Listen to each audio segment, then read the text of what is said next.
সচিবালয়ে আগুনের পেছনে নাশকতা নেই, তদন্ত কমিটির প্রাথমিক প্রতিবেদন প্রকাশ, সিসি ক্যামেরার ফুটেজ। গণপরিষদ নির্বাচন চায় বৈষম্য বিরোধীরা, 15 জানুয়ারির মধ্যে ঘোষণাপত্র প্রণয়নের দাবি। পদ্মা সেতু মামলা পুনরুজ্জীবিত করছে দুদক, কানাডিয়ান কোম্পানি কর্তা সহ 7 জনের বিরুদ্ধে ফের তদন্তের সিদ্ধান্ত। ইসকনের 2 শতাধিক ব্যাংক হিসাব জমা 236 কোটি 42 লাখ টাকা। 31st নাইটে ফানুস আতশবাজিতে নিষেধাজ্ঞা, ঢাকায় অতিরিক্ত 3000 পুলিশ মোতায়েন।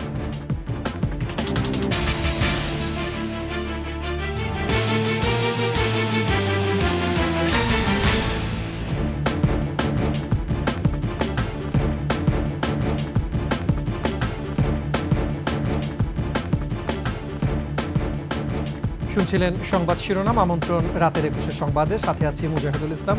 দর্শক, 21 টেলিভিশনের সংবাদ একসাথে সরাসরি দেখতে পাবেন আমাদের ফেসবুক পেজ www.facebook.com/21 অনলাইন।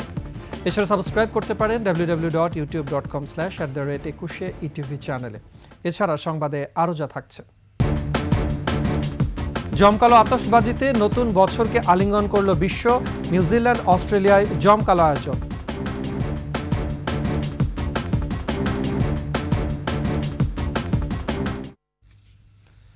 সচিবালয়ে আগুনের পেছনে নাশকতার কোনো প্রমাণ পায়নি তদন্ত কমিটি। মঙ্গলবার প্রধান উপদেষ্টার কাছে প্রাথমিক তদন্ত প্রতিবেদন জমা দেওয়ার পর তারা গণমাধ্যমকে জানান, বৈদ্যুতিক লুজ কানেকশন থেকেই আগুনের উৎপত্তি। আর ভবনের ডিজাইন ও বাতাসের গতির কারণে আগুন একই সাথে ছড়িয়ে পড়ে একাধিক জায়গায়। মেহেদী হাসানের রিপোর্ট। গত বুধবার রাতে সচিবালয়ে ভয়াবহ আগুনের পর গঠন করা হয় উচ্চ পর্যায়ের তদন্ত কমিটি। প্রাথমিক প্রতিবেদন জমা দিতে যাদের সময় বেঁধে দেয়া হয়েছিল 3 দিন, 2 দিন বেশি সময় নিয়ে মঙ্গলবার প্রধান উপদেষ্টার কাছে দেয়া হলো সেই প্রতিবেদন। এরপর ব্রিফিংয়ে কমিটির সদস্যরা জানান, ভিডিও ফুটেজ ও আলামত থেকে প্রাথমিকভাবে তারা নিশ্চিত হয়েছেন আগুন লেগেছে ত্রুটিপূর্ণ বৈদ্যুতিক সংযোগ থেকে। লুজ কানেকশনের কারণে ইলেকট্রিসিটি থেকে আগুনটার উৎপত্তি হয়েছে। এটা হলো প্রাথমিক আমাদের অনুসন্ধান, এবং এতে এখন পর্যন্ত কোনো রকমের অন্য কোনো ব্যক্তির কোনো সংশ্লিষ্টতা আমরা খুঁজে পাই নাই। ভিডিওর মাধ্যমে পেয়ে যেটা দেখেছি, যেটা আমরা আগে ভিডিও পাওয়ার আগে রিপোর্ট তৈরি করেছি, যেটা পুরোপুরিভাবে মিলে গেছে। আগুনের সূত্রপাতটা সময়টা 1:32 থেকে 1:39 মিনিট। সোর্স একটাই, কিন্তু বাতাসের গতি, বিল্ডিংয়ের ডিজাইনের ভিন্নতার কারণে দুই দিকে প্রবাহিত হয়েছে। ল্যাবে নমুনা পরীক্ষা করে সেনাবাহিনীর বিস্ফোরক দল নিশ্চিত হয়েছে এখানে কোনো বিস্ফোরক ব্যবহার করা হয়নি। হাই এন্ডের আপনার এক্সপ্লোসিভ ডিটেক্টরস আছে, যেমন মাস স্পেকট্রোমিটার, তারপর আইটেমাইজার, এক্সপ্লোসিভ ডিটেক্টর, এই ধরনের মেশিনগুলোতে আমরা কয়েকবার করে টেস্ট করে আসলে আমরা কোনো ধরনের এক্সপ্লোসিভ ব্যবহার করার মতো কোনো ধরনের সংশ্লিষ্টতা আমরা এখানে। আগুনের ক্ষয়ক্ষতি নিরূপণ এখনো সম্ভব হয়নি, তবে অধিকাংশ নথি অক্ষত আছে। অর্থাৎ এই মুহূর্তে আমি বলতে পারবো না ঠিক কত, এটা আশা করছি হয়তো ফাইনাল রিপোর্ট যখন সাবমিট করব তখন হয়তো ইনশাআল্লাহ বলতে পারবো। আমাদের সুপারিশ থাকবে এটা রেগুলার মেনটেন করা হোক, বিএনবিসি নিয়ম মেনে কতদিন পরে পরে করা উচিত, কিভাবে করা উচিত, আমরা সেগুলো সাজেস্ট করব। আগুনের উৎসের বিষয়ে নিশ্চিত হলেও টেস্টের জন্য কয়েকটি নমুনা বিদেশে পাঠানো হয়েছে বলে জানিয়েছে তদন্ত কমিটি। বুয়েটের বিশেষজ্ঞ দল এবং ফায়ারের থেকে কিছু কতগুলো টেস্ট সাজেস্ট করা হয়েছে। মেহেদী হাসান, 21 টেলিভিশন, ঢাকা। এদিকে সচিবালয়ে আগুন লাগার ঘটনার সিসি ক্যামেরার ফুটেজ পাওয়া গেছে। প্রধান উপদেষ্টার প্রেস উইং থেকে এই ফুটেজ প্রকাশ করা হয়। দর্শক, দেখুন তার কিছু অংশ।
আগামী 15 দিনের মধ্যে জুলাই প্রোক্লেমেশন ঘোষণার দাবি জানিয়েছেন বৈষম্য বিরোধী ছাত্র আন্দোলন ও জাতীয় নাগরিক কমিটির নেতারা। মঙ্গলবার বিকেলে রাজধানীর কেন্দ্রীয় শহীদ মিনারে মার্চ ফর ইউনিটি কর্মসূচিতে অংশ নিয়ে এই দাবি জানান তারা। শেখ হাসিনার বিচারের দাবি জানিয়ে তারা বলেন, আগে বিচার পরে নির্বাচন। বিস্তারিত জানাচ্ছেন আসিফ সুমিত। স্লোগানে স্লোগানে বিভিন্ন জায়গা থেকে মিছিল নিয়ে কেন্দ্রীয় শহীদ মিনারে মার্চ ফর ইউনিটি সমাবেশে জড়ো হন অযুত ছাত্র জনতা। বৈষম্য বিরোধী ছাত্র আন্দোলন ও জাতীয় নাগরিক কমিটির ব্যানারে বিভিন্ন জেলা থেকে ছাত্র জনতার এ সমাবেশে আসা 5 আগস্টের আহত ও নিহতদের স্বজনরা ছিলেন সভামঞ্চে। সবার বক্তব্যেই ছিল শেখ হাসিনা ও তার সহযোগীদের বিচারের দাবি। আমার ভাইদের যারা শহীদ করেছে তাদের চুল পরিমাণ ছাড়তে হবে না। আমাদের শহীদ পরিবারের একটাই দাবি, খুনি হাসিনাকে দেশে এনে তাকে ফাঁসি কার্যে ঝুলিয়ে মৃত্যুদণ্ড করা হোক। আমরা বলতে চাই, খুনি হাসিনাকে বাংলাদেশে এনে অবিলম্বে বিচার করতে হবে। সেই সকল হায়নারা আমাদের ছাত্রদের জনতার বুকের উপর গুলি চালিয়েছিল, তাদেরকে কেন গ্রেফতার করা হচ্ছে না? জুলাই ঘোষণাপত্রের দাবিও ওঠে সমাবেশ থেকে। জানুয়ারির 15 তারিখের মধ্যে তাদেরকে প্রোক্লেমেশন ঘোষণা করতে হবে। নতুবা ছাত্র জনতা আবারও 3 তারিখের মতো এবং 31 ডিসেম্বরের মতো আবারও লাখে লাখে ছাত্র জনতা নেমে আসবে। বাংলাদেশের আগামী নির্বাচন হবে গণপরিষদ নির্বাচন। এই গণপরিষদ নির্বাচনে যারা জয়ী হবে তারা একই সাথে সংবিধান বিষয়ে সিদ্ধান্ত নেবে, নতুন সংবিধান প্রণয়ন করবে এবং আইনসভার সদস্য হিসাবে ভূমিকা পালন করবে। আগামীর দেশ গঠনে আমরা বৈষম্য বিরোধী ছাত্রদের নেতৃত্বে কাজ করব ইনশাআল্লাহ। বাংলাদেশ জয় হোক, ইনকিলাব জিন্দাবাদ, মুজিববাদ মুর্দাবাদ। 53 বছরের ভেঙে পড়া জাতীয় প্রতিষ্ঠান সংস্কারের দাবিও তোলেন বক্তারা। আমরা বৈষম্য বিরোধী ছাত্র আন্দোলন খুব স্পষ্টভাবে বলে দিতে চাই, আওয়ামী লীগের বিচারের আগে কোনো নির্বাচন হবে না। অন্তর্বর্তীকালীন সরকার এখনো যেই জায়গায় আটকে আছে, আমাদের সিন্ডিকেট গুলো ভাঙতে হবে। 5 আগস্ট পরবর্তী বাংলাদেশে আমাদের আর কোনো শত্রু নাই, আমাদের একমাত্র শত্রু এই আওয়ামী লীগ। আওয়ামী লীগকে আর পুনর্বাসন করতে দেয়া হবে না বলেও জানান তারা। Asif Sumit, 21 television, Dhaka. March for unity কর্মসূচিতে যোগ দিতে সকাল থেকে দেশের বিভিন্ন প্রান্ত থেকে রাজধানীর কেন্দ্রীয় শহীদ মিনারে আসতে থাকে শিক্ষার্থীরা। কোনো আধিপত্যবাদ নয়, কারো কাছে নতজানু হয়ে নয়, বাংলাদেশ চলবে একটি স্বাধীন সার্বভৌম দেশের মতো করে। সবার কণ্ঠেই ছিল এমন উচ্চারণ, প্রয়োজনে আবারও রাজপথে নামার ঘোষণা বৈষম্য বিরোধী ছাত্র আন্দোলনের শিক্ষার্থীদের। তহিদুর রহমানের রিপোর্ট। মার্চ ফর ইউনিটি কর্মসূচিতে যোগ দিতে দেশের বিভিন্ন শিক্ষা প্রতিষ্ঠান থেকে খণ্ড খণ্ড মিছিল নিয়ে কেন্দ্রীয় শহীদ মিনারে এসে জড়ো হতে থাকেন শিক্ষার্থীরা। হাতে ছিল রং বেরঙের ব্যানার, ফেস্টুন, পতাকা। নারী শিক্ষার্থীদের অংশগ্রহণ ছিল চোখে পড়ার মতো। জুলাই বিপ্লবের স্পিরিটের আলোকে দেশকে পরিচালনা করতে হবে বলে দাবি তাদের। পুরোপুরি সফল তখন হবে যখন বাংলাদেশ এই ফ্যাসিস্ট আওয়ামী লীগ এদের বিরুদ্ধে হবে এবং 72 সংবিধানটাও কবরে দেওয়া হবে। 5 আগস্টের পরে এই সরকার নিয়ে যতটুকু আশা ছিল নতুন বাংলাদেশ গড়ার লক্ষ্যে আমরা নতুন বাংলাদেশ গড়ব, সেই আশা কিছুটা ব্যাহত হয়েছে। আমাদের দেশ এটা অন্য কারোর তো দেশ না, তা আমাদের মতন করে আমরাই রাষ্ট্রটা বানাবো। আমাদের শহীদ ভাইদের উপর রক্তের উপর দাঁড়িয়ে কেউ যেন বেইমানি করতে না পারে, কেউ যেন একইভাবে সেই ফ্যাসিস্ট হাসিনার মতো ফ্যাসিজম সরকার কায়েম করতে না পারে। আজকের আমাদের এই জনসমাবেশের মধ্য দিয়ে প্রকাশ হচ্ছে আমরা এখন ঐক্যবদ্ধ আছি। আমরা আমাদের শহীদদের কাঙ্ক্ষিত বাংলাদেশ গড়ার জন্য ঐক্যবদ্ধ থাকবো। সাবেক স্বৈর শাসক আর তাদের দোসরদের বিচারের দাবি ওঠে শহীদ পরিবারের সদস্যদের কণ্ঠে। আবু সাইদকে নিয়ে এই পর্যন্ত যত শহীদ হয়েছে, আহত হয়েছে, নিহত হয়েছে, যারা নির্যাতিত হয়েছে, আমি প্রত্যেকটার বিচার চাই মোবারকের বাবা হিসাবে। বাংলাদেশের পতিত স্বৈরাচারে যেসব আমলারা এখনো প্রশাসনের প্রত্যেকটা জায়গায় তারা কাদের ছত্র ছায়া তারা এখনো রয়েছে। সন্তানদের এই সমাবেশে যোগ দেন অনেক অভিভাবকরাও। আমরা ছাত্র এবং সাধারণ জনতা যে জুলাই আগস্টে বিপ্লব করে দেশকে একটা পর্যায়ে নিয়ে আসছি, ওইটাকে সাপোর্ট দিয়ে আরও এগিয়ে নেওয়ার জন্য আমরা চাই এই ছোট্ট একটা ঘোষণাপত্র, মাত্র 4-5 পৃষ্ঠার ঘোষণাপত্র চাই আমরা। এত বড় বই চাই না, এত বড় ওয়ার্ড্রপ চাই না, এত বড় আলমারি চাই না। প্রয়োজনে নতুন আন্দোলনের দাবিও জানান তারা। দেশের বিভিন্ন প্রান্ত থেকে ছুটে আসা শিক্ষার্থীরা বলছেন, সত্যিকার অর্থে একটি বৈষম্যমুক্ত বাংলাদেশ গঠন করতে তাদের যে ঘোষণাপত্র সেটি যেমন পাঠ করতে হবে, তেমনি সবার অংশগ্রহণে, সব শ্রেণী পেশার মানুষের অংশগ্রহণে একটি স্বাধীন সার্বভৌম বাংলাদেশ গঠন করতে হবে। তৌহিদুর রহমান, 21 টেলিভিশন, কেন্দ্রীয় শহীদ মিনার, ঢাকা। বাগেরহাটের মোল্লাহাটে বৈষম্য বিরোধী ছাত্র আন্দোলনের মার্চ ফর ইউনিটির গাড়িবহরে হামলা হয়েছে। এ সময় সংঘর্ষে অন্তত 20 জন আহত হয়। পুলিশের নিষ্ক্রিয় ভূমিকার অভিযোগ শিক্ষার্থীদের। তবে এ বিষয়ে পুলিশ কিছু বলতে রাজি হয়নি। বাগেরহাট প্রতিনিধি HM মাইনুল ইসলামের তথ্য ছবিতে ডেস্ক রিপোর্ট। সংঘর্ষের এ দৃশ্য মোল্লাহাট মাদ্রাসাঘাট এলাকার। সকালে খুলনা মহানগর থেকে শিক্ষার্থীদের বহনকারী 25টি বাস ঢাকার উদ্দেশ্যে যাত্রা করে। বেলা 11:30টার দিকে বাগেরহাটের মোল্লাহাট মাদ্রাসাঘাট এলাকায় সাইড দেয়া নিয়ে আরেক বাসের যাত্রীদের সঙ্গে কথা কাটাকাটি শুরু হয়। এ সময় গাড়ি থামিয়ে কয়েকজনকে মারধর করা হয়। এরপর ঘণ্টাব্যাপী চলে সংঘর্ষ। পুরো এলাকা রণক্ষেত্রে পরিণত হয়। পরে পুলিশ ও সেনাবাহিনী এসে পরিস্থিতি নিয়ন্ত্রণে আনার চেষ্টা করে। তবে পুলিশের ভূমিকায় ক্ষোভ প্রকাশ করেন সমন্বয়করা। ফ্যাসিবাদী সরকারের দোসররা এই আক্রমণ করেছে বলেও অভিযোগ তাদের। এই কোনো ধরনের কার্যক্রম না করে বরঞ্চ তারা এখানে নিশ্চুপ নীরব ভূমিকা পালন করছে এবং পাশাপাশি এই পুলিশ কোনো ধরনের কার্যক্রম করেনি। সংঘর্ষের বিষয়ে পুলিশ কিছু বলেনি। কেন আজকে আমরা বারবার বলা সত্ত্বেও কেন এখানে পুলিশরা আমাদেরকে বাধা দেয়, কিন্তু আমাদেরকে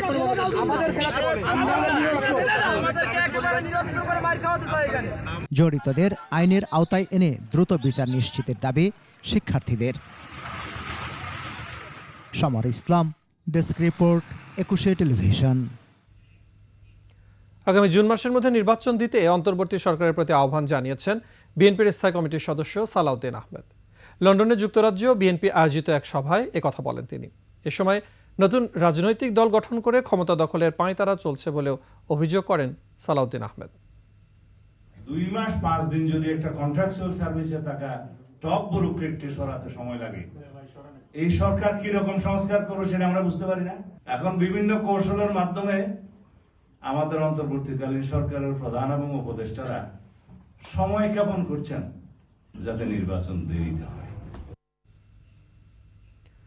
10 বছর আগে নিষ্পত্তি হওয়া আলোচিত পদ্মা সেতু দুর্নীতি মামলা পুনরায় তদন্তের সিদ্ধান্ত নিয়েছে দুর্নীতি দমন কমিশন দুদক। পদ্মা সেতুর পরামর্শক নিয়োগে দুর্নীতির অভিযোগে সাবেক সচিব মোশাররফ হোসেন ভূঁইয়া সহ মোট 7 জনের বিরুদ্ধে অধিকতর তদন্ত শুরু করেছে দুদক। এদিকে সাবেক বিদ্যুৎ প্রতিমন্ত্রী নসরুল হামিদ বিপু সহ অন্যান্যদের বিরুদ্ধে সিন্ডিকেটের মাধ্যমে বিদ্যুৎ খাতে অনিয়ম ও দুর্নীতির অভিযোগ অনুসন্ধানে তদন্ত করবে দুদক। বিস্তারিত মাহিলা ইসলামের রিপোর্টে। 2012 সালে বিশ্বব্যাংক পদ্মা সেতু প্রকল্পে ঘুষ লেনদেনের ষড়যন্ত্রের অভিযোগ তুলে $120 কোটি ঋণ চুক্তি বাতিল করে। বিশ্বব্যাংকের পক্ষ থেকে অভিযোগ তোলা হয় পদ্মা সেতুর পরামর্শকের কাজ পেতে এসএনসি লাভালিনের কর্মকর্তারা সাবেক যোগাযোগ মন্ত্রী সৈয়দ আবুল হোসেন সহ বেশ কিছু বাংলাদেশি কর্মকর্তাকে ঘুষ দেওয়ার ষড়যন্ত্র করে। ওই বছর বাংলাদেশের দুর্নীতি দমন কমিশন দুর্নীতি ষড়যন্ত্রে যুক্ত থাকার অভিযোগে তখনকার সেতু সচিব মোশাররফ হোসেন ভূঁইয়া, বাংলাদেশ সেতু কর্তৃপক্ষের তৎকালীন সুপারিনটেনডেন্ট প্রকৌশলী কাজী মোহাম্মদ ফেরদৌস ও সড়ক ও জনপথ বিভাগের নির্বাহী প্রকৌশলী আহমেদ জাবের সহ 7 জনের বিরুদ্ধে বনানী থানায় মামলা করে। দুদক 2014 সালে আদালতে পেশ করা তদন্ত রিপোর্টে অভিযুক্তদের বিরুদ্ধে দুর্নীতির ষড়যন্ত্রের প্রমাণ পাওয়া যায়নি বলে জানায়। মঙ্গলবার দুপুরে রাজধানীর সেগুনবাগিচায় ওই মামলা নিয়ে সম্মেলন করেন দুদক মহাপরিচালক আক্তার হোসেন। তিনি জানান, পদ্মা সেতুর পরামর্শক নিয়োগে দুর্নীতির অভিযোগে সাবেক সচিব মোশাররফ হোসেন ভূঁইয়া সহ মোট 7 জনের বিরুদ্ধে অধিকতর তদন্ত শুরু করেছে দুদক। আলোচ্য মামলা সংক্রান্তে গণমাধ্যমে সাম্প্রতিককালে বেশ কিছু তথ্যাদি উঠে এসেছে এবং নতুন তথ্যাদি প্রাপ্তির পরিপ্রেক্ষিতে আলোচ্য মামলাটি বিস্তারিত পর্যালোচনা করা হয়েছে এবং পর্যালোচনা শেষে উক্ত মামলা অধিকতর তদন্তের সিদ্ধান্ত গৃহীত হয়েছে। আর গেল 15 বছরে দেশের বিভিন্ন বিমানবন্দরে উন্নয়ন কাজের নামে হাজার হাজার কোটি টাকা লুটপাট ও আত্মসাতের অভিযোগে সাবেক প্রধানমন্ত্রীর সামরিক উপদেষ্টা তারেক আহমেদ সিদ্দিকী সহ 8 জনের বিরুদ্ধে অনুসন্ধান করা হবে বলে জানান তিনি। জনাব তারেক আহমেদ সিদ্দিকী, সাবেক প্রধানমন্ত্রীর সামরিক উপদেষ্টা, জনাব মহিবুল হক, সাবেক সিনিয়র সচিব, জনাব জ্ঞানেন্দ্রনাথ সরকার, পরস্পর যোগ সদস্যে প্রতারণা, জাল জালিয়াতি, বিভিন্ন অনিয়ম ও দুর্নীতির মাধ্যমে বিগত 15 বছরে দেশের বিভিন্ন বিমানবন্দরের উন্নয়ন কাজের নামে হাজার হাজার কোটি টাকা লুটপাট ও আত্মসাতের অভিযোগে অনুসন্ধানের সিদ্ধান্ত গৃহীত হয়েছে। এ সময় দুদক মহাপরিচালক জানান, রাজশাহীর সাবেক মেয়র AHM খায়রুজ্জামান লিটন সহ 8 জনের বিরুদ্ধে 6,000 কোটি টাকার সম্পদ ফেলে আত্মগোপনে যাওয়ার অভিযোগে তদন্ত করবে দুদক। 6,000 কোটি টাকার সম্পদ ফেলে আত্মগোপনে যাওয়ার অভিযোগে অনুসন্ধানের সিদ্ধান্ত গৃহীত হয়েছে। সোনা চোরাচালান করে আওয়ামী লীগ সরকারের আমলে হাজার কোটি টাকার মালিক হওয়া দিলীপ কুমার আগরওয়াল ও এনামুল হক দোলনের বিরুদ্ধে দুদকের অনুসন্ধান শুরু হবে বলে জানান দুদক মহাপরিচালক। জনাব দিলীপ কুমার আগরওয়াল কেন্দ্রীয় শিল্প ও বাণিজ্য বিষয়ক উপকমিটির সদস্য বাংলাদেশ আওয়ামী লীগ ও জনাব এনামুল হক দোলন বাংলাদেশ জুয়েলার্স সমিতির বহিষ্কৃত সাবেক সভাপতির বিরুদ্ধে সিন্ডিকেটে সোনা চোরাচালান করে আওয়ামী লীগ আমলে হাজার কোটি টাকার মালিক হওয়ার অভিযোগের বিষয়ে অনুসন্ধানের সিদ্ধান্ত গৃহীত হয়েছে। বাংলাদেশ ব্যাংকের রিজার্ভ চুরির ঘটনায় বাংলাদেশ ব্যাংকের গভর্নরের বিরুদ্ধেও তদন্ত করা হবে বলে জানান দুদক মহাপরিচালক মোহাম্মদ আক্তার হোসেন। মাহিলা ইসলাম, 21 টেলিভিশন, ঢাকা। ইসকনের 202টি অ্যাকাউন্টের সন্ধান পেয়েছে বাংলাদেশ ব্যাংকের আর্থিক গোয়েন্দা ইউনিট BFIO। এসব অ্যাকাউন্টে জমা হয় 236 কোটি 42 লাখ টাকা, যেখানে ইসকনের বিতর্কিত নেতা চিন্ময় কুমার দাসের নামে জমা 3 কোটি 92 লাখ টাকা। এসব হিসাবে কারা অর্থ জমা দিয়েছিল এবং জমা করা অর্থের উৎস নিয়ে অনুসন্ধান চলছে। শিউলি শব্দমের রিপোর্ট। গত 30 নভেম্বর ইসকনের বহিষ্কৃত নেতা চন্দন কুমার ধর ওরফে চিন্ময় কুমার দাস সহ ইসকনের 17 জনের ব্যাংক হিসেবের লেনদেন 30 দিন স্থগিতের নির্দেশ দেয় Bangladesh financial intelligence unit BFIO। এসব ব্যাংক হিসেবের তথ্য চেয়ে BFIO থেকে বিভিন্ন ব্যাংক ও আর্থিক প্রতিষ্ঠানের কাছে চিঠি দেওয়া হয়। ব্যাংকগুলো থেকে পাওয়া তথ্যের ভিত্তিতে প্রতিবেদন তৈরি করে পুলিশের 2টি গোয়েন্দা শাখায় পাঠানো হয়। গোয়েন্দা সূত্র জানায়, ইসকনের এ পর্যন্ত 202টি ব্যাংক হিসেবের তথ্য পায় BFIO। এসব অ্যাকাউন্টে 236 কোটি 42 লাখ টাকা জমা দেওয়ার প্রমাণ মিলেছে। এর মধ্যে গত 29 নভেম্বর পর্যন্ত তোলা হয়েছে 223 কোটি 73 লাখ টাকা। ব্যাংক হিসেবগুলোতে জমা রয়েছে 12 কোটি 94 লাখ টাকা, যেখানে চিন্ময় কুমার দাসের নামে জমা হওয়া প্রায় পুরো টাকাই উত্তোলন করা হয়েছে। অ্যাকাউন্টগুলো পর্যালোচনা করে এসব অর্থের উৎস এবং কিভাবে ব্যবহার হয়েছে এসব তথ্য খতিয়ে দেখছে BFIO। শিউলি শবনম, 21 টেলিভিশন, ঢাকা। 31st নাইটে ঢাকায় আতশবাজি ও ফানুস ওড়ানোর বিরুদ্ধে কঠোর অবস্থানে পুলিশ ও পরিবেশ মন্ত্রণালয়। আইন অমান্য করলে মোবাইল কোর্ট সহ জেল জরিমানার কথা বলছে ডিএমপি। এছাড়া ঢাকায় অতিরিক্ত 3000 পুলিশ মোতায়েন থাকবে। ডিএমপি মিডিয়া সেন্টারে সংবাদ সম্মেলনে এসব তথ্য জানানো হয়। দীপু শিকদারের রিপোর্ট। 31st নাইট নিরাপত্তা নিয়ে ডিএমপির মিডিয়া সেন্টারে সংবাদ সম্মেলন। 11 দফা নির্দেশনা জানায় ডিএমপি। ঢাকা মহানগর এলাকায় যে কোনো ধরনের আতশবাজি, পটকা ফোটানো ও ফানুস ওড়ানো নিষিদ্ধ করা হয়েছে বলে জানায় ডিএমপি। আর পরিবেশ অধিদপ্তর বলছে ম্যাজিস্ট্রেট মোতায়েন থাকবে শব্দ দূষণ রোধে। ব্যত্যয় হলেই মোবাইল কোর্ট সহ আইনি ব্যবস্থা।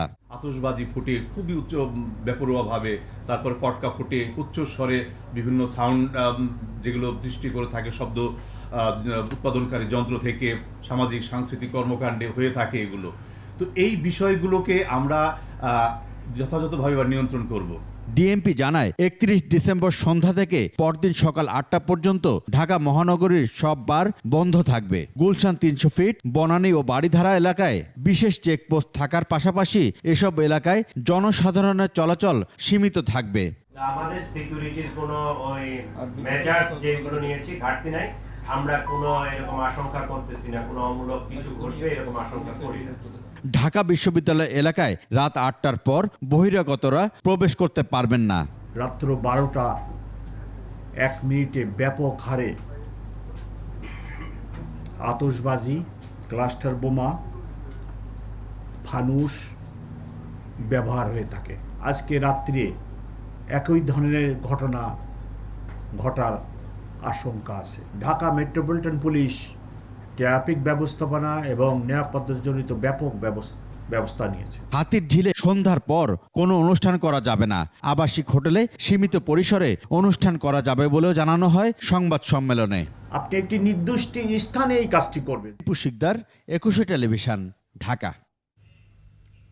এদিকে ইংরেজি নববর্ষ 2025 উদযাপনকে কেন্দ্র করে রাজধানী জুড়ে কঠোর নিরাপত্তা নেওয়া হয়েছে।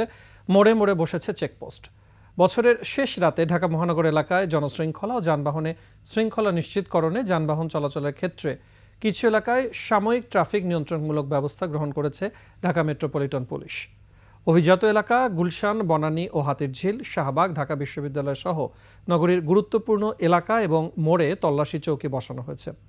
31st নাইটের নিরাপত্তা নিশ্চিতে দায়িত্ব পালনে থাকছেন ঢাকা মেট্রোপলিটন পুলিশ, র্যাব ছাড়াও অন্যান্য গোয়েন্দা সংস্থার সদস্যরা।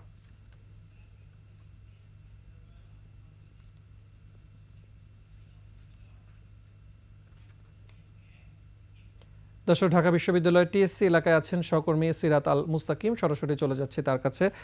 মুস্তাকিম, যদিও শহর জুড়ে একেবারে নিশ্ছিদ্র নিরাপত্তা চলছে, এরপরও টিএসসিতে বর্ষবরণের আয়োজন সেখানে কেমন দেখছেন? এবং এবারে আতশবাজি এবং ফানুস ওড়ানের ক্ষেত্রে একটি নিষেধাজ্ঞা আছে, বিকল্প কোনো পদ্ধতিতে আসলে মানুষ আসলে বর্ষবরণ করছেন কিনা, কেমন রয়েছে সার্বিক আয়োজন?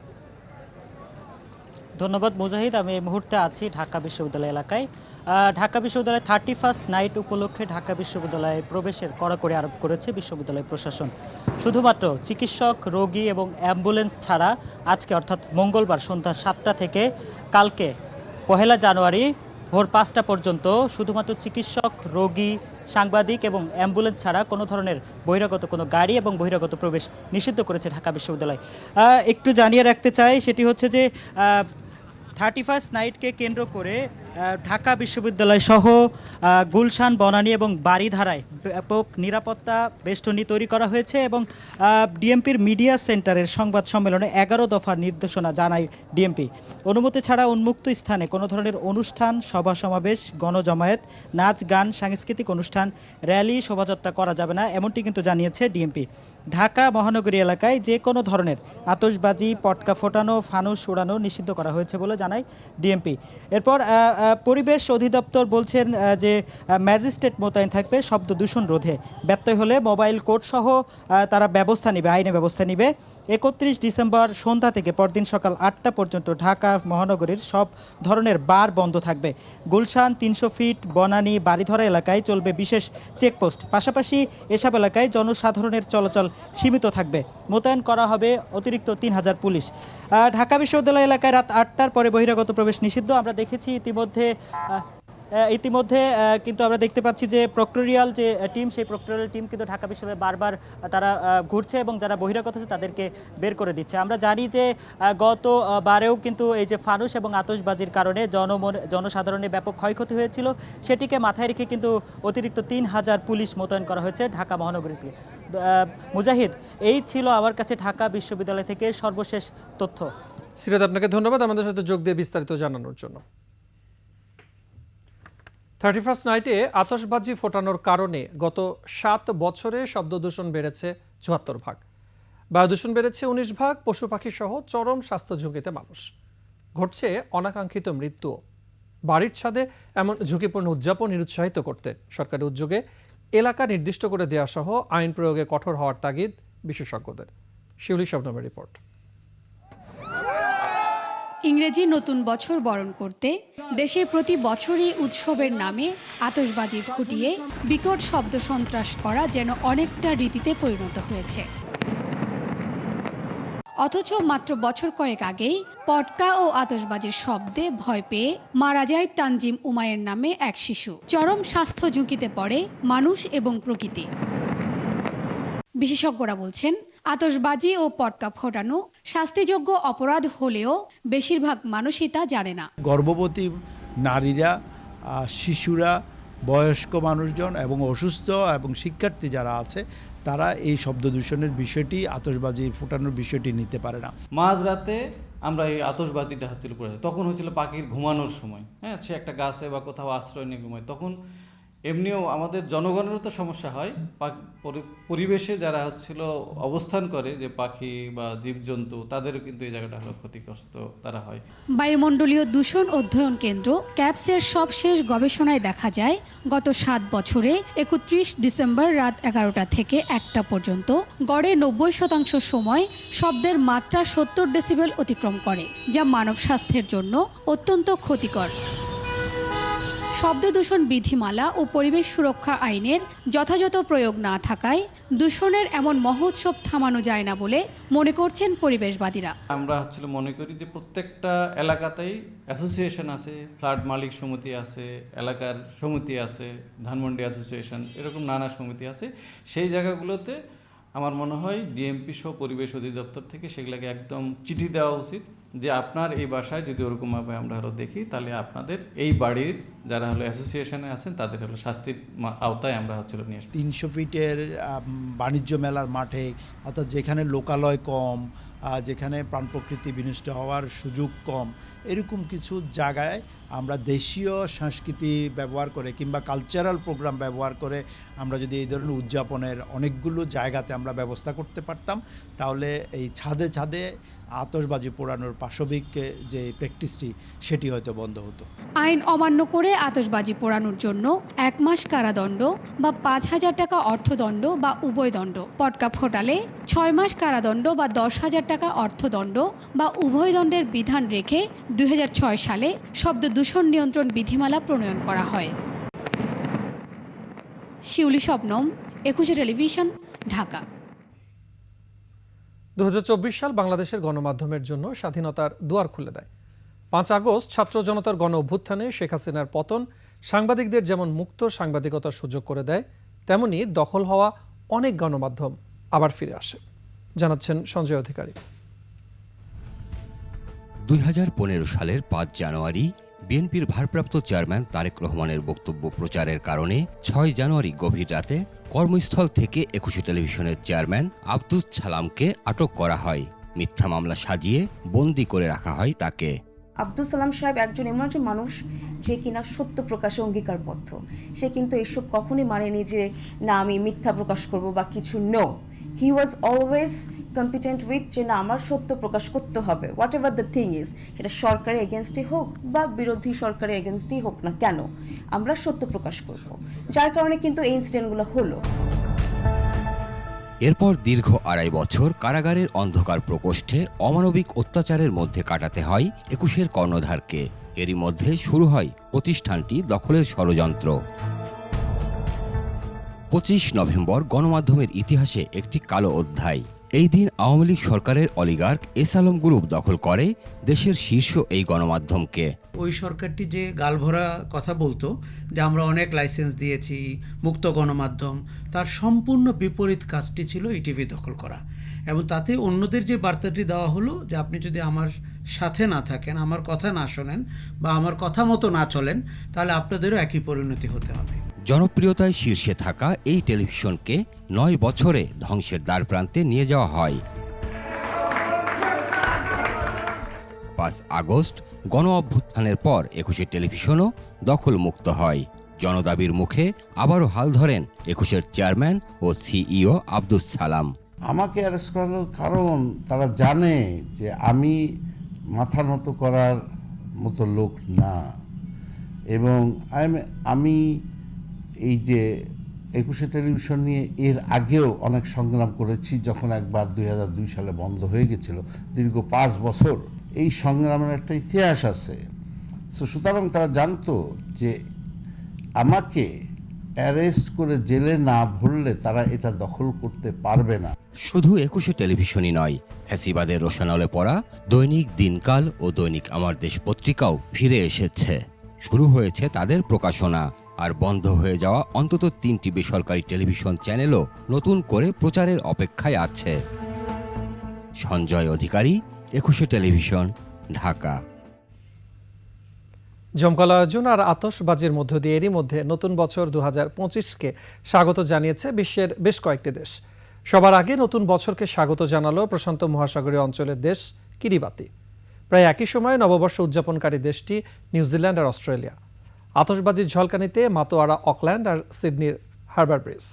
আফসানা নীলার ডেস্ক রিপোর্ট। স্বাগত 2025।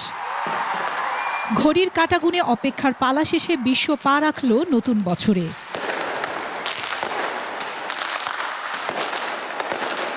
বিশ্বের প্রথম দেশ হিসেবে 2025 সালকে স্বাগত জানিয়েছে কিরিবাতি। জমকালো আয়োজনে 2025 সালকে স্বাগত জানিয়েছে নিউজিল্যান্ড। দেশটির অকল্যান্ড হারবার ব্রিজ এবং স্কাই টাওয়ারে অত্যাশ্চর্য লাইট শো ও আতশবাজি প্রদর্শনীর মধ্য দিয়ে হ্যাপি নিউ ইয়ার বরণ করা হয়। পাশাপাশি দেশ হয় প্রায় কাছাকাছি সময়ে অস্ট্রেলিয়ায় খ্রিস্টীয় নতুন বছরকে স্বাগত জানানো হয়। মধ্যরাতে সিডনির হারবার ব্রিজ ও অপেরা হাউস থেকে একের পর এক আতশবাজির ঝলকানি দেখা যায়। এ সময় রঙিন আলোর ঝলকানিতে ভরে যায় পুরো শহর। আফসানা নীলা, ডেস্ক রিপোর্ট, 21 টেলিভিশন। ইংরেজি নতুন বছর ঘিরে দেশের পর্যটন এলাকাগুলোতে ভিড় বেড়েছে ভ্রমণ পিপাসুদের। আগেভাগে বুকিং হয়ে গেছে হোটেল মোটেল। পর্যটকের সংখ্যা বেড়ে যাওয়ায় জোরদার করা হয়েছে নিরাপত্তা ব্যবস্থা। প্রতিনিধিদের সহায়তায় ডেস্ক রিপোর্ট। সাগরের নীল জল আর বেলাভূমিতে বিশাল ঢেউয়ের আছড়ে পড়ার দৃশ্য দেখতে ভ্রমণ পিপাসুরা ছুটে গেছেন পর্যটন নগরী কক্সবাজারে। উপলক্ষে আজকে আমরা এখানে আসছি, আমাদের ছুটিটাও কাটলো। সাগরের ঢেউ, লোকজন, ভালোই লাগতেছে। সবাইকে নতুন বছরের শুভেচ্ছা। পর্যটকদের সমাগম বাড়ায় খুশি ব্যবসায়ীরা। নিরাপত্তা নিশ্চিতে পর্যটন এলাকায় বাড়ানো হয়েছে নজরদারি। আজকের 39 ফার্স্টে দর্শনার্থীর একটা উপচে পড়া ভিড় চলমান। তাদের নিরাপত্তার জন্য আমরা সচেষ্ট আছি। আমাদের কুইক রেসপন্স টিম, আমাদের মোবাইল টিম এবং আমাদের একাধিক টিম কাজ করছে। সূর্যোদয় আর সাগরের পানিতে সূর্যের হেলে পড়ার দৃশ্য দেখতে পর্যটকদের পদচারণায় মুখর সাগরকন্যা কুয়াকাটা। পর্যটকদের ভিড়ে হিমশিম খাচ্ছেন হোটেল মোটেল মালিকরা। মধ্যশ্রেণীর যে হোটেলগুলো রয়েছে ইতিমধ্যে আমাদের প্রায় 80% রুম বুকিং হয়েছে। দিগন্ত ছোঁয়া সুনীল আকাশ, সবুজে ঘেরা উঁচু নিচু পাহাড় আর ঝর্ণার স্বচ্ছ জলের টানে ভ্রমণ পিপাসুদের পদচারণায় মুখর পাহাড়ের রানী রাঙামাটি। আসার আগে এই জানুয়ারি ফেব্রুয়ারি মাসগুলোতে আমাদের রেকর্ড পরিমাণ রাঙামাটিতে টুরিস্ট আগমন করবে। প্রাকৃতিক সৌন্দর্যের লীলাভূমি বান্দরবানে বেড়েছে পর্যটন সমাগম। হোটেল মোটেলগুলোতে উপচে পড়া ভিড়। ভালো লাগতেছে, পরিবেশটা খুবই ভালো, মনোরম পরিবেশ। আগের চেয়ে অনেক উন্নত হয়েছে, আরো ভালো লাগছে, পরিবেশটা এখন অন্যরকম। আলুটিলা পার্ক, রহস্যময় সুড়ঙ্গ, রিছাং ঝর্ণা আর মায়াবিনী লেকের টানে খাগড়াছড়িতেও ছুটে এসেছেন ভ্রমণ পিপাসুরা। তবে বেশি পর্যটক সাজেকে। খুরশিদ আলম মুকুল, ডেস্ক রিপোর্ট, 21 টেলিভিশন। রাতের 21 সংবাদের সময় হচ্ছে একটা বিরতি। ফিরে আসার পরে অন্যান্য খবরের সাথে আরো যা থাকছে। মিয়ানমার সীমান্ত নিয়ে শঙ্কার কারণ নেই বললেন স্বরাষ্ট্র উপদেষ্টা।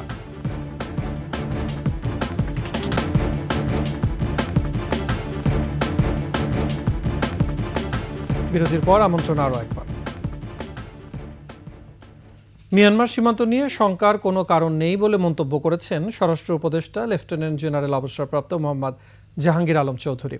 চট্টগ্রামের সাতকানিয়া বিজিবির 102তম রিক্রুট ব্যাচের প্রশিক্ষণ সমাপনী অনুষ্ঠানে তিনি বলেন, মিয়ানমার বাহিনী ও আরাকান আর্মির সাথে যোগাযোগ রাখার চেষ্টা চলছে। বিজিবি জনগণের আস্থা অর্জন করেছে বলেও দাবি করেন তিনি। সীমান্তে নিয়োজিত প্রতিপক্ষ বাহিনীকে কোনো অবস্থাতেই পিঠ প্রদর্শন না করারও পরামর্শ দেন স্বরাষ্ট্র উপদেষ্টা।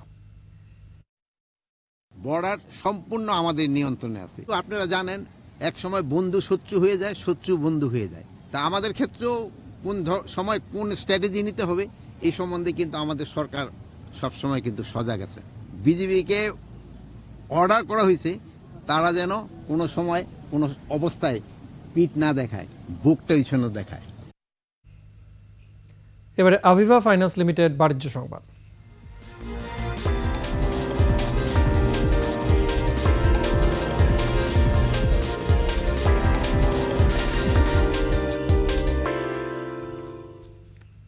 বগুড়ার পাইকারি বাজারে ফুলকপি বিক্রি হচ্ছে 2 টাকা কেজিতে। সপ্তাহের ব্যবধানে 3 থেকে 4 গুণ কমেছে প্রায় সব ধরনের সবজির দাম।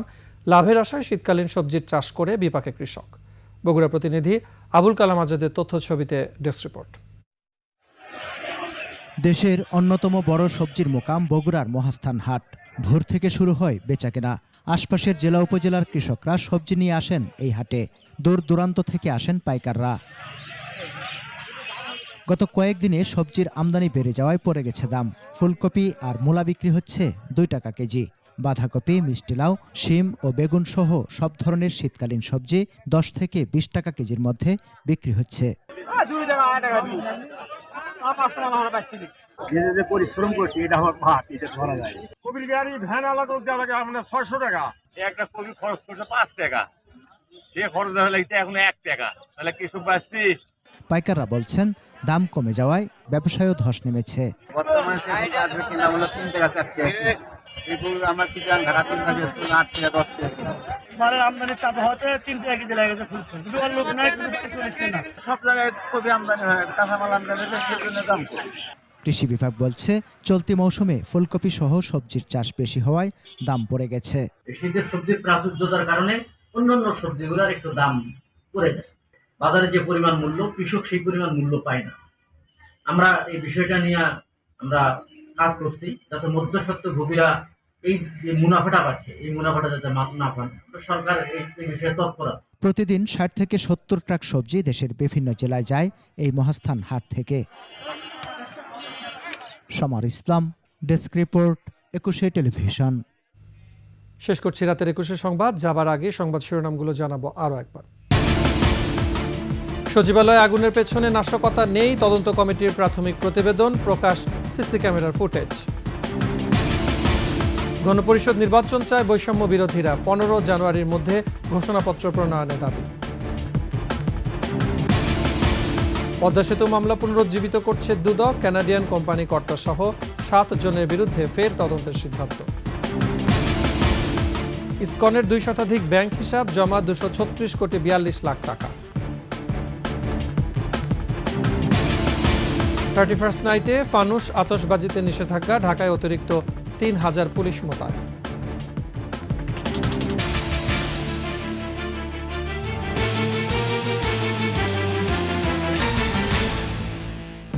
সর্বশেষ সংবাদ জানতে ডায়াল করুন 2021 নম্বর আর ভিজিট করুন ekushe-tv.com ওয়েবসাইটে। ফেসবুকে ভিজিট করতে পারেন www.facebook.com/ekushe24 অনলাইনে। এছাড়া সাবস্ক্রাইব করতে পারেন www.youtube.com/ekushe-etv চ্যানেলে। এতক্ষণ সাথে থাকার জন্য ধন্যবাদ। পরবর্তী সংবাদ রাত 1টায় দেখার আমন্ত্রণ রইল। 21-এর সাথে থাকুন।